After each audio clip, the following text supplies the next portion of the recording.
नमस्कार विद्यार्थ्यांनो, ऑनलाईन क्लासेसमध्ये आपले सर्वांचे स्वागत आहे। मी विजया मिस तुम्हाला काही चतुर लोकांची ओळख करून देणार आहे। चतुर म्हणताच आपल्या डोक्यांमध्ये काही लोकांचे चित्र पटकन डोळ्यासमोर येतात। असेच काही चित्र मी तुम्हाला दाखवणार आहे। ओळखा पाहू ते कोण आहेत। हे पहिलं चित्र ओळखलात का मुलांनो? हां, अगदी बरोबर। हे तेनालीराम। हे तेनालीराम राजा कृष्णदेवरायांच्या दरबारात ते मंत्री म्हणून काम करत होते। राजा कृष्णदेवरायांच्या दरबारात ते मंत्री म्हणून काम करत होते। आणि आता हे जे दुसरे चित्र दाखवणार आहे हे कोणाचं आहे? हां, हे चतुर गोपाल यांचे चित्र आहे आणि हे सुद्धा खूप गोष्टी यांच्या पण प्रसिद्ध आहेत। तसेच मी तुम्हाला अजून दुसरे चित्र दाखवणार आहे। हां, हे चित्र कोणाचे आहे? हा कोणता राजा आहे व या राजाच्या दरबारात कोणता मंत्री आहे? अगदी बरोबर, हे राजा अकबर व त्याचे चतुर मंत्री बिरबल यांचे चित्र आहे।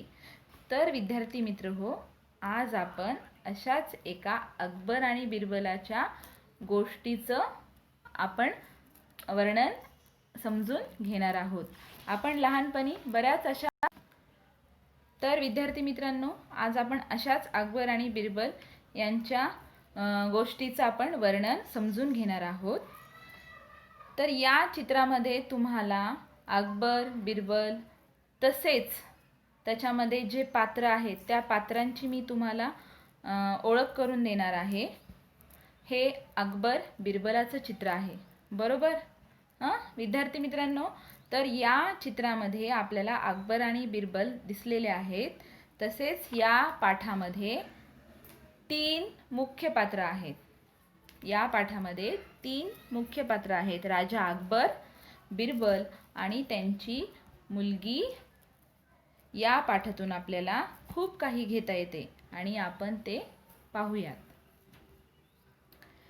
या पाठाचं नाव आहे चतुर मुलगी। अकबर बादशाह राजदरबारात बिरबलाला खास मानाची जागा होती। अकबर बादशाहच्या राजदरबारात बिरबलाला खास मानाची जागा होती। खास म्हणजे विशिष्ट। राजदरबार म्हणजे दिवाणखान, राजाचे बसण्याचे ठिकाण। आपण त्याला काय म्हणतो? राजदरबार। त्यालाच दिवाणखाना असेही म्हणतात। तो बादशहाची करमणूक खास विनोदी शैलीत करीत असे। तो बादशहाची करमणूक खास विनोदी शैलीत करीत असे। करमणूक म्हणजे एंटरटेनमेंट, मौज मजा, बरोबर? शैली म्हणजे पद्धत, रीत। तो बादशहाची करमणूक खास विनोदी शैलीत करीत असे। विनोदी शैली म्हणजेच एक प्रकारे हसून त्यांना समजून सांगणे। बिरबल हा अकबराच्या नवरत्नापैकी एक होता। जसे राजाच्या दरबारामध्ये 9 मंत्री असतात, तशाच त्या 9 मंत्र्यापैकी अकबराच्या दरबारात बिरबल सुद्धा हा एक रत्ना पेक्षाही तो एक कमी नव्हता। अकबर बादशहाला बिरबल सल्ला देत असे। बिरबलाप्रमाणे त्याची मुलगीही हजर जबाब देत असे। हजर जबाब देणे म्हणजे पटकन उत्तर देणारा। हजर जबाब म्हणजे पटकन उत्तर देणारा आणि सल्ला देणे म्हणजे उपदेश देणे। एकदा बिरबल आजारी होता। बरेच दिवस बिरबल दरबारात आला नाही। आजारी बिरबलाला भेटण्यासाठी बादशाह त्याच्या घरी गेला। पहा मुलांनो, एकदा बिरबल आजारी होता, बरेच दिवस बिरबल दरबारात आला नाही। आजारी बिरबलाला भेटण्यासाठी बादशाह त्याच्या घरी गेला। मुलांनो, मला सांगा, अकबर बादशाह बिरबलाला भेटण्यासाठी घरी का गेला असेल? का गेला असेल? कारण एखादा राजा आपल्या मंत्रीला भेटण्यासाठी घरी जात असेल म्हणजे तो किती महत्त्वाचा व्यक्ती आहे राजासाठी, बरोबर आहे की नाही? आणि आपण का गेला ते आता आपण समजून घेऊयात। घराच्या फाटकातून अंगणात शिरताच एक 9-10 वर्षाची मुलगी खेळताना दिसली। बादशहाने त्या मुलीला विचारले। पहा मुलांनो, घराच्या अंगणातून प्रवेश करताच राजाला अंगणामध्ये एक मुलगी दिसली आणि ही मुलगी कोण होती? ही मुलगी बिरबलाची होती। अकबर बादशाह हा बिरबलाला भेटण्यासाठी त्याच्या घरी आला आणि तो त्या मुलीला प्रश्न विचारत आहे. कोणत्या? बिरबलाच्या मुलीला अकबर बादशाह हा प्रश्न विचारत आहे. ही बिरबलाची मुलगी. अकबर बादशाह बिरबलाच्या घरी गेल्यावर त्या मुलीला तो पाहतो आणि काही प्रश्न विचारतो. अकबर बादशाह त्या मुलीला काही प्रश्न विचारतो. आता काय प्रश्न विचारतो आपण ते पाहूयात. पुढे अकबर बादशाह म्हणतो, मुली तुझे वडील घरात आहेत का? मुली तुझे वडील घरात आहेत का? आणि अकबर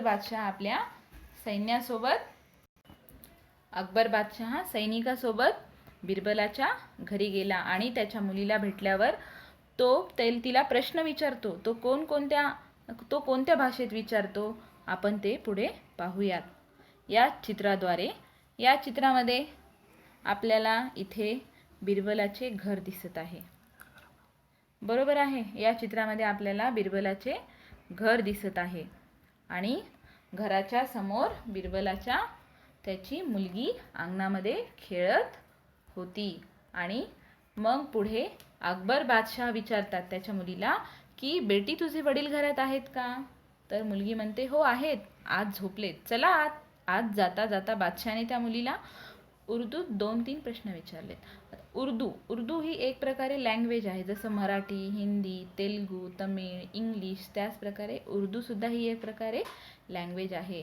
आणि त्यांनी अकबर बादशाहनी त्या मुलीला उर्दूत 2 ते 3 प्रश्न विचारले. आता काय प्रश्न विचारले असेल मुलांनो ते पहा.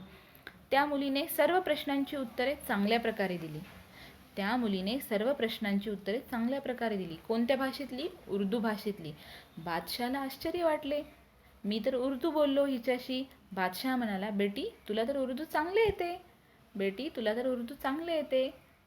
थोडेफार येते. असे तिचे उत्तर ऐकून बादशाहने तिला पुन्हा प्रश्न केला.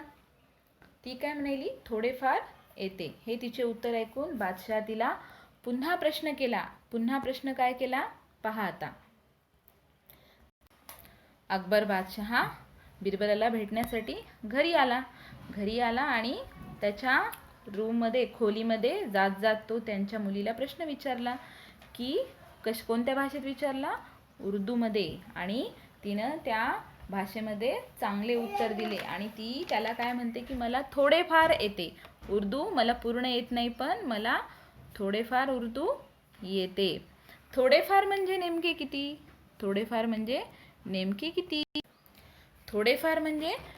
किती? राजाला आश्चर्य वाटले, नवल वाटले. म्हणून त्यांनी काय केले, तिला अजून एक प्रश्न केला की थोडेफार म्हणजे नेमके किती? बिरबलाची मुलगी म्हणाली, ज्यांना उर्दू फार येते. पहा मुलांनो, ज्यांना उर्दू फार येते त्यांच्याशी तुलना करता मला थोडे येते. बरोबर आहे. आणि ज्यांना उर्दू अगदीच थोडे येते त्यांच्याशी तुलना करता मला फार येते. असं बिरबलाची मुलगी राजाला उत्तर देते. आणि पुढे म्हणजे तिला काय बोलायचं असते, ती किती विचारविनयपूर्वक बोलते पहा की ज्यांना उर्दू फार येते त्यांची तुलना करता मला थोडे येते आणि ज्यांना उर्दू अगदीच थोडे येते त्यांच्याशी तुलना करता मला ते फार येते. एक म्हण आहे पहा, वासरात लंगडी गाय शहाणी. मुलांनो, जेव्हा जी लंगडी गाय पूर्ण गाईच्या कळपामध्ये असते तेव्हा ती एकदम हळूहळू गतीने काय करत असते? चालत असते. पण जेव्हा तीच गाय वासरामध्ये असते तेव्हा तीच गाय काय करत असते? ॲक्टिव्ह असते. म्हणजे जोरात आणि फास्ट तिचे काय असतात? गती काय असते तिची? फास्ट असते. बरोबर आहे. समजलं मुलांनो? मग आता याच्या पुढे अकबर काय करतो? बिरबलाला त्याच्या खोलीमध्ये जाऊन भेटतो. अकबर बादशाह बिरबलाला त्याच्या खोलीमध्ये जाऊन भेटतो आणि त्याच्या मुलीबद्दल तो त्याला सांगतो. काय सांगतो? की बिरबल, तुझी मुलगी सुद्धा तुझ्यासारखीच काय आहे? चतुर आहे, हुशार आहे.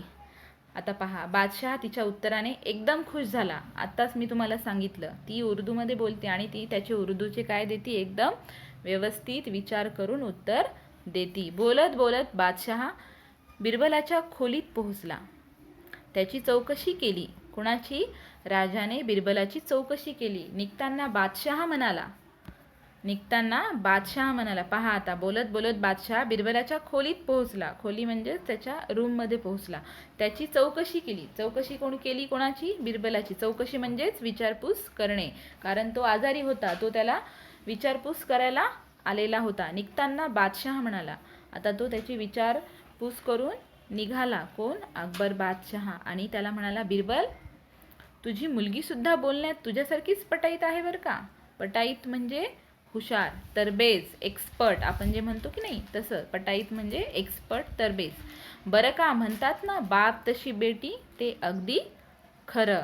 आणि हे ऐकून बिरबलाला खूप छान वाटले. आणि कारण त्याच्या मुलीनी सुद्धा विचार विनिमय करून अकबर राजाशी त्यांनी काय केली? तिनं व्यवस्थितपणे बोलणे केली. तर मुलांनो, या पाठावरून आपल्याला काय शिकायला मिळते? तर या पाठावरून आपल्याला असे बोध घेता येईल की विचारपूर्वक आणि नम्रतेने बोलणारा व्यक्ती सगळ्यांना आवडतो. पण कसं आहे, आजकालची मुले कम्प्युटर, टी व्ही हे पाहून थोडंसं काय होत चाललेली आहे? उद्धट होत चाललेली आहेत. मला सर्व मुलांना असं सांगायचं आहे की सर्वांनी चांगल्या गोष्टीचे पुस्तक वाचावे, जेणेकरून आपल्याला चांगली शिकवण मिळेल. आणि खालील शब्दार्थ लिहून त्यांचे वाक्यात उपयोग करा, जेणेकरून तुम्हाला वाक्य तयार करण्याचा सराव होईल. धन्यवाद.